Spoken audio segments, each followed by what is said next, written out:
Hi friends, విలక్షణ దర్శకుడు ఉపేంద్ర దర్శకత్వంలో వచ్చిన యూఐ సినిమా ఎలా ఉందో ఇప్పుడు చూద్దాం. ఈ సినిమాలో ఉపేంద్ర 3 రకాల పాత్రలు పోషించాడు. ఒకటి నిజంగానే దర్శకుడైన ఉపేంద్ర పాత్ర, రెండవది సత్య, మూడవది కల్కి. అయితే కథ విషయానికి వస్తే డైరెక్టర్ ఉపేంద్ర ఒక సినిమాని తీస్తాడు. ఆ సినిమా పేరు నామం. అంటే నామం సింబల్ ఉంటుంది అంతే. ఏ నామం? వెంకటేశ్వర నామం. అయితే ఆ సినిమా ఫస్ట్ రోజు మార్నింగ్ షో చూసిన కొంతమంది సినిమా అయిపోగానే మధ్యలో బయటకు వచ్చి వాళ్ళకి ఫోకస్ వస్తుంది. ఆ ఫోకస్ రాగానే ఒక భార్య తన భర్తకు అంతగా మగతనం లేదని స్ప్లిట్ అయిపోయి విడిపోదామని వెళ్ళిపోతుంది. ఆ భర్త కూడా హ్యాపీగా వెళ్ళిపోతాడు. అలాగే 2 లెస్బియన్ అమ్మాయిలు బయటకు వచ్చి ఇంకెన్నాళ్ళు దాచుకుంటామని పబ్లిక్గా ముద్దు పెట్టుకుంటారు. ఒకడు తన దగ్గర ఉన్న డబ్బంతా చుట్టుపక్కల ఉన్న ఫ్రెండ్స్కి ఇచ్చేసి వెళ్ళిపోతాడు. అయితే ఈ సినిమా చూసి అర్థం కాని కరణ్ ఆదర్శ్ అంటే ఒక రివ్యూవర్ తరణ్ ఆదర్శ్కి డూపు. మురళీ శర్మ పోషించాడు ఈ పాత్రని.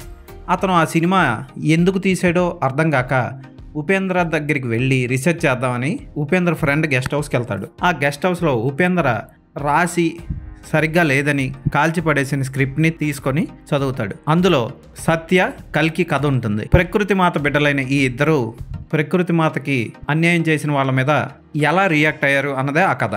అయితే ఆ కథ సరిగ్గా నచ్చక ఉపేంద్ర కాల్చేసిపోతాడు. మళ్ళీ ఈ రచయిత ఉపేంద్రను వెతుక్కుంటూ వేరే చోటుకి బయలుదేరతాడు. ఇదే కదా ఈ సినిమాలో ఉపేంద్ర చేసిన విన్యాసాలు అన్నీ కావు. అక్కడక్కడ బ్లాంక్ స్క్రీన్లు, అక్కడ అసలు ఏం జరుగుతుందో అర్థం కాకుండా మెంటల్ ఎక్కించే సీన్లు, ఫస్ట్ 20 నిమిషాలకే జనానికి కళ్ళు తిరిగి నిద్రలోకి పోయే భయంకరమైన హై స్పీడ్ షాట్లు, స్లో మోషన్ షాట్లు, ఇవన్నీ పిచ్చెక్కిస్తాయి. కథ అంత గొప్పగా నడవదు. పోనీ విజువల్గానే బాగుందా అంటే పింక్ కలర్ షాట్లు, పిచ్చెక్కించే చేష్టలు. ఈ సినిమాలో హీరోయిన్ బీభత్సంగా నవ్వుతూ, సినిమా పాటల్లో టూ మచ్గా కళ్ళు మూసేసి ఓవర్గా నవ్వేసే సూర్య టైప్లో హీరోయిన్ అలా నవ్వుతూనే ఉంటుంది సినిమా అంతా. ఇక ఉపేంద్ర ఉన్నాడంటే ఆ పాత్ర, ఆ గెటప్ అస్సలు సూట్ అవ్వలేదని చెప్పొచ్చు. ఆ పాత్రలో అతను ప్రవర్తించే తీరు రొటీన్గా అనిపించి బోర్ కొట్టిస్తాయి. ఆ కాలంలో ఉపేంద్ర సినిమాలో ఆయన ఉపయోగించిన టెక్నిక్స్ ఎంత అద్భుతంగా ఉన్నాయంటే అప్పటికి అవి కొత్త.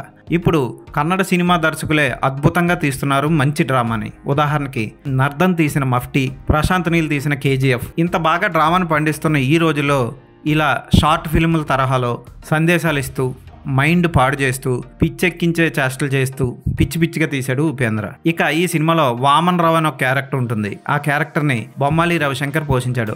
ఆ పాత్ర మరీ టూ మచ్గా ఓవర్గా ప్రవర్తిస్తూ ఉంటుంది. ఈ సినిమాలో 80% స్త్రీ పాత్ర తెర మీద వచ్చినప్పుడల్లా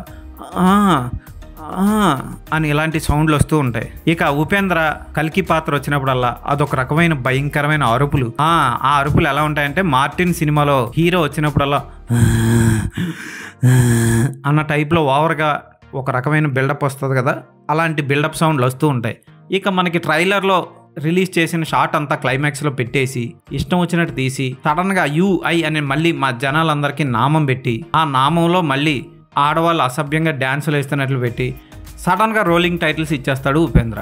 ఆ రోలింగ్ టైటిల్స్ కూడా స్పీడ్గా వెళ్ళిపోతూ ఉంటాయి. ఎందుకు ఇలాంటి సినిమాని తీసాడో నాకు అర్థం కాదు.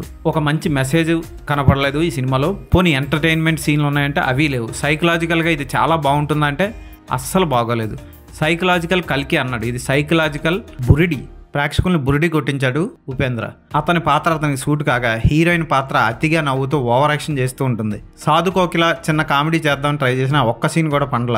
అచ్యుత్ చేసిన క్యారెక్టర్లు డిఫరెంట్ షేడ్స్ ఉన్న ఒక్కటి కూడా పండల. ముఖ్యంగా మేకప్లు అన్నీ అతికినట్లు, విగ్గులు పెట్టినట్టు తెలిసిపోతూ ఉంటాయి. బ్రెయిన్ లోపల అన్నని బంధించే సీన్ కొంచెం చిరాగ్గా అనిపిస్తుంది. ఆ సీన్ మరీ టూ మచ్ వరస్ట్గా అనిపిస్తుంది. మీకు డబ్బులు ఎక్కువై ఉపేంద్ర ఫ్యాన్ అయితే ఒకసారి ఈ సినిమాను వెళ్ళి చూడండి. అంత గొప్పగా ఈ సినిమాలో చెప్పుకోవడానికి టెక్నికల్గా కూడా ఏమీ బాగోలేదు. Camera work, art direction, choreography, songs, ముఖ్యంగా బ్యాక్గ్రౌండ్ స్కోర్ అన్నీ పాత కన్నడ సినిమాల రేంజ్లో ఉన్నాయి. కేజీఎఫ్లు, సలార్లు వచ్చిన తర్వాత కూడా ఇంకా ఆ రేంజ్ తీస్తున్నారంటే ఉపేంద్ర టెక్నికల్గా చాలా వెనకబడి ఉన్నారని అర్థం. కోర్స్ ఆయన నటించిన కబ్జా సినిమా దీనికి మరొక ఉదాహరణగా చెప్పుకోవచ్చు. ఈ సినిమాని కుటుంబంతో కలిసి ఖచ్చితంగా చూడలేం. తెలుగు డబ్బింగ్ ఓకే అనిపిస్తుంది. డబ్బింగ్ ఆర్టిస్ట్ వాయిస్ అక్కడక్కడ మ్యాచ్ అవ్వలేదు అనిపిస్తుంది. ఈ సినిమాకి నేను ఇచ్చే రేటింగ్ 2/5.